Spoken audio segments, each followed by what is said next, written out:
New Toyota Land Cruiser 2024 vs 2024 Ineos-Grenadier comparison. A British rival to the Toyota Land Cruiser 70 Series Ute. 2024 Ineos-Grenadier Quartermaster dual cab Ute coming soon, ready for reveal. The 2023 Goodwood Festival of Speed is set to mark the debut of the dual cab version of the Ineos-Grenadier, dubbed the Quartermaster. On Thursday, July 13th, the Quartermaster dual cab will be shown at the Storied Festival, which marks the 75-year anniversary of Goodwood Motorsports, before making a hill climb, as is tradition. It's expected that the Ineos-Grenadier dual cab's specs will mostly mirror those of the wagon, which is available with two BMW-sourced 3.0-liter inline six-cylinder engines, a petrol which makes 210 kW/450 Nm, while the diesel outputs 183 kW/550 Nm.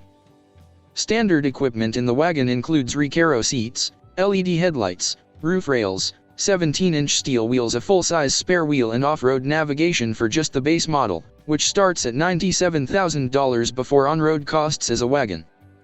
With the top-spec variant a little more than $10,000 over the base price, most of the additions are off-roading related, with raised air intake, access ladders, rear differential locks, all-terrain tires, and some basic interior comforts like heated seats. At Goodwood, the UK-based brand will also debut a Grenadier hydrogen fuel cell (FCEV) technology demonstrator, which it hopes will show how well suited the zero-emissions technology is for a future long-range 4x4 off-roader.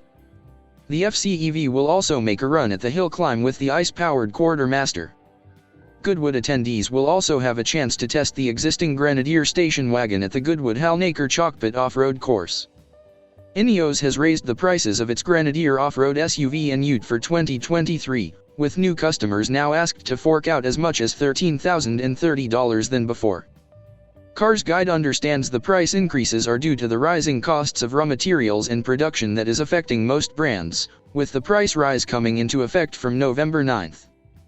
The Grenadier range now kicks off at $97,000 for the utility wagon, $12,500 pricier than before, while the Trailmaster and Fieldmaster variants are now $108,525 each, up $13,030.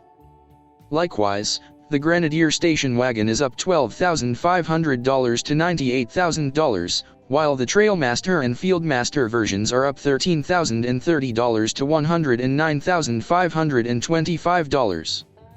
Differentiating the utility wagon and the station wagon is the former's two-seat configuration. The latter has 5, and it's leaning towards being a cargo carrier thanks to its ability to swallow a Euro pallet in the rear.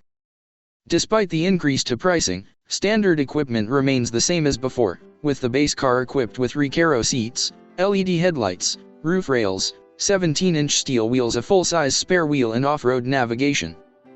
Built to tackle tough terrain, all Grenadiers are also fitted with heavy-duty suspension, permanent four-wheel drive, a 2-speed transfer case, and front and rear skid plates.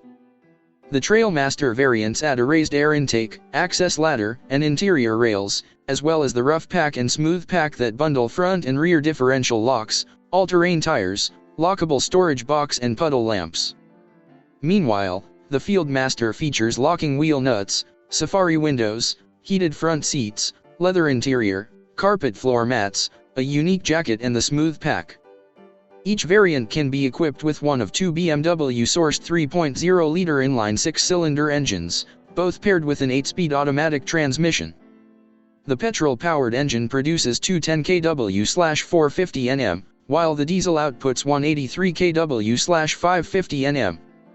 The Grenadier will also launch with pickup body style down the line, but pricing and specifications are yet to be revealed. Ineos Automotive has detailed its Australian launch plans for the rough and tough Grenadier, with the off-road focused SUV set to touch down in Australia in Q4 2022. And when it does, it will be wearing a starting price of around $84,500, which isn't just cheaper than a brand new Land Cruiser 300 series, which starts at $89,900 for the GX, but also cheaper than a used Land Cruiser 200 series, which regularly commands six-figure sums on the second-hand market. Uniquely, there will be no price penalty should you opt for petrol or diesel, with both engine choices to be priced identically. That said, it is more expensive than a new Land Rover Defender, which starts at around $71,000. It was this model that was said to inspire the Grenadier, when the Ineos founder was lamenting the switch from old Defender to new in a London pub called the Grenadier, before deciding to build his own, more old-school feeling rival. The range will then climb from there, but the brand say the lineup won't disappear into stratospheric pricing, as it aims to sell around 1,000 units down under in its first 12 months. Ineos is set to open online reservations on September 30th for already engaged customers, before opening to the broader public on October 14th. Sales will officially open in July 2022, a few months ahead of vehicle arrivals. So what do you get for your investment? You could cruelly describe the Grenadier as a kind of Frankenstein's monster of off-road SUVs, given Ineos has collected components from existing companies, engines from BMW, dampers and gearbox from ZF, etc., and outsourced much of the heavy engineering lifting to Magna Steyr. But the reality is something a whole lot better than that. This is no backyard project. Ineos says it has searched the world for the leaders in their individual fields, then compiled this best-in-class equipment to build a vehicle it says will be among the toughest on the planet. The brand will back its vehicle in Australia with the 5-year, unlimited kilometer warranty, and a 5-year prepaid service plan, as well as what Ineos describes as its after-sales blueprint, which will be supported by Bosch servicing in Australia. It's been built bottom-up from that blueprint, says Ineos APAC sales and marketing chief, Justin Hocevar. Before we envisioned how we would sell vehicles, we wanted to know how we would be able to support them with parts and information and everything people need to keep their vehicle on the road. The brand will launch with 16 sales and service partners across Australia in Q4 next year, covering all capital cities, as well as regional hubs like Cairns, Geelong, Newcastle, and Gippsland and Launceston. They will be supported by the existing Bosch service footprint in Australia, with the brand promising that, by year 3, 98% of the Australian population will be in reasonable proximity to a sales and service outlet. Buyers can also choose to simply order online, or face-to-face in fairly simple showrooms that put the focus on the vehicle, not the furniture.